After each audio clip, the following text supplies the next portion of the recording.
Magandang araw po, welcome po sa aking channel, Nov9 TV. Patalasasan po, meron po ba kayong mga properties na napapabayaan or non-performing assets? Plan nyo ibenta, pero wala kayong oras pagbenta nito.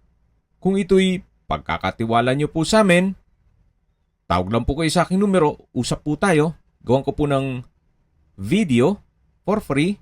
Yes, libre po. Wala po kayong babayaran. Tutulungan pa namin kayong mabenta ang inyong property. Kami na po bala sa marketing, sa boosting, pati po sa paid advertisements, even sa tripping. Hindi na po kayo mapapagod sa pag-entertain ng mga buyers. Kami na po bala sa lahat. Tawag lang po kayo. Nandito po tayo ngayon sa Hillsboro, Tanawan, Batangas kung saan meron po tayong bagong video presentation. Isang residential property na may lot area na 150 square meters. May floor area po ito na 177 square meters. Ito po yung may 4 bedrooms, may powder room, toilet and bath, carport, kitchen, and living area with fencing gate na rin po at may built-in cabinet. Ito po'y nasa loob ng isang exclusive subdivision na napakatahimik po ng lugar, sariwa ang hangin, at malamig po ang klima. Malayo na rin po ito sa 14 kilometers danger zone ng Taal Volcano. Ang estimated elevation above sea level ay 531.5 feet. Meron din po itong overlooking view ng Mount Makiling, Mount Banahaw, at Mount Malarayat. Very relaxing po ang mountain views. Ito pong property ay pre-owned. Gawa ng si owner po ay nasa ibang bansa. Pero kahit po wala sila dito, ito'y well-maintained naman. Kaya ito po'y ready for occupancy. Samahan niyo po ako. Pasok po tayo. Pagpasok niyo po, meron pong espasyo pa para sa pocket garden. Ito naman po yung harapan ng bahay. Meron po itong terrace o balkonahe at dito naman po yung covered car garage.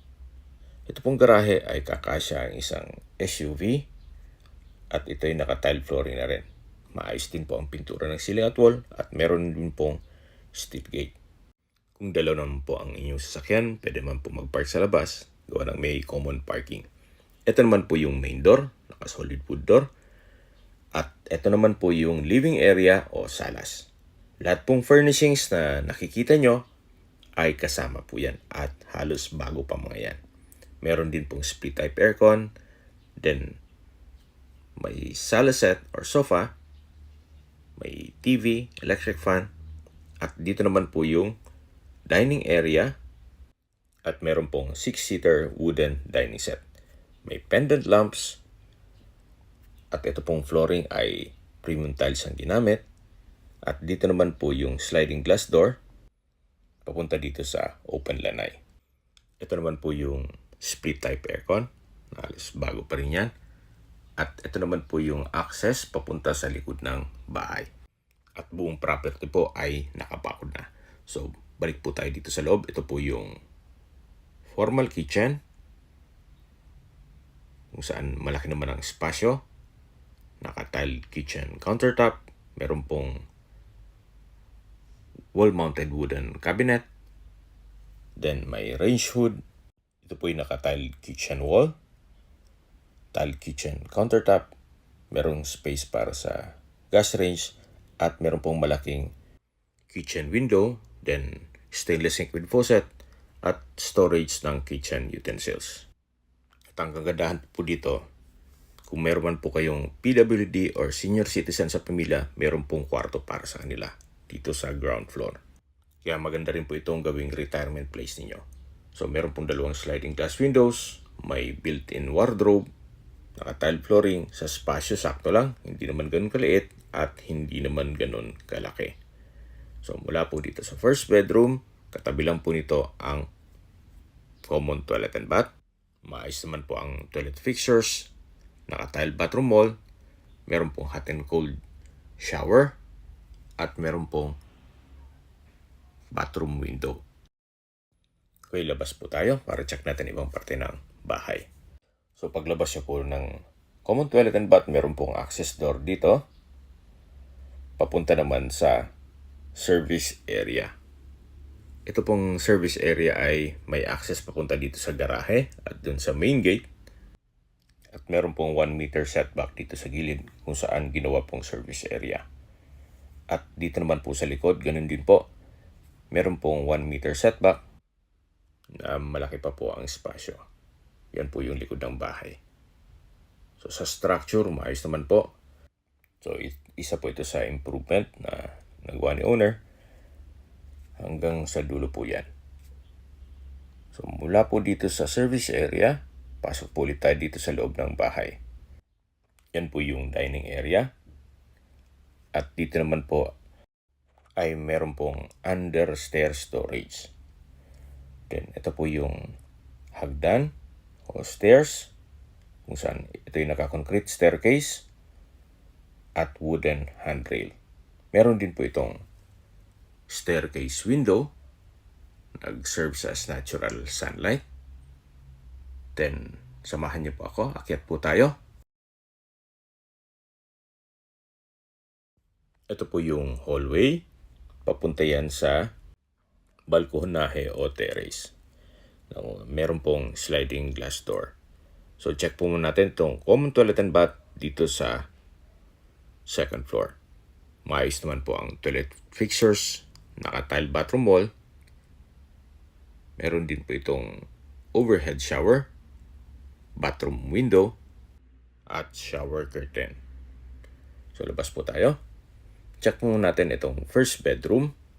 Sa spasyo, sakto lang. Hindi naman ganun kaliit at hindi naman ganun kalaki. Meron po itong dalawang tempered glass windows. Then meron pong built-in wardrobe from floor to ceiling po yan. Then ito pong tile flooring ay wooden design. Labas po tayo para check natin yung kabilang kwarto. So ito po ulit yung hallway. At ito naman po yung pangalawang kwarto. Ito pong pangalawang kwarto ay ganoon din po. Hindi naman siya ganun kaliit at hindi naman ganun kalaki. Meron pong sliding glass window. Naka wooden tile flooring. Then meron pong from floor to ceiling na wardrobe. Lahat pong nakikita nyong gamit ay kasama po yan. Labas po tayo para check natin yung master's bedroom. Napakalaki po ng espasyo nito. Naka wooden door, naka tile flooring, at meron pong blackout curtain. Naka pin light sang ceiling. Meron pong built-in wardrobe, drawer, and dresser. Meron din po itong sariling toilet and bath kung saan malaki naman ang espasyo. Maayos naman ang toilet fixtures. Elegante itong tiled bathroom wall at may overhead shower. So, ito pong master's bedroom ay may access door papunta sa balkonahe o terrace na kung saan napakaganda po ng tanawin. Tanaw niyo po ang Mount Makiling na kay sarap pong pagmasdan. Very relaxing. Ito pong balkonahe ng kwarto ay nakabukod. Pasok po ulit tayo dito sa loob at dun po naman tayo sa kabilang side ng balkonahe. So ito po yung master's bedroom at paglabas nyo po, malapit na po yan sa hagdan. Yan po yung dalawang kwarto at yung common toilet and bath. So dito naman po yung sliding glass door papunta dito sa mas malaking balkonahe o terrace. Sa ilalim po nito ay yung covered car garage. So ganun din po, napaganda ng tanawin, naka-tile flooring. At dito naman po sa structure ng bahay ay maayos na maayos. Wala po kayong ipapagawa dito. Sa mga nag-skip po ng video, summarize ko lang po. Itong pong property ay nasa Hillsboro, Tanawan, Batangas, isang exclusive subdivision na meron pong 24-hour security. At kumpleto din po ang amenities gaya ng clubhouse, infinity pool, parks and playgrounds, at basketball court. May lot area din po ito na 150 square meters at may floor area na 177 square meters. Ito po'y titulado, buhay po ang may-ari, kaya wala po kayong magiging problema sa documentation or sa transfer ng title. Ito pong bahay ay halos bago pa at hindi naman gaanong natirahan ni owner. Gawa ng nasa ibang bansa po sila.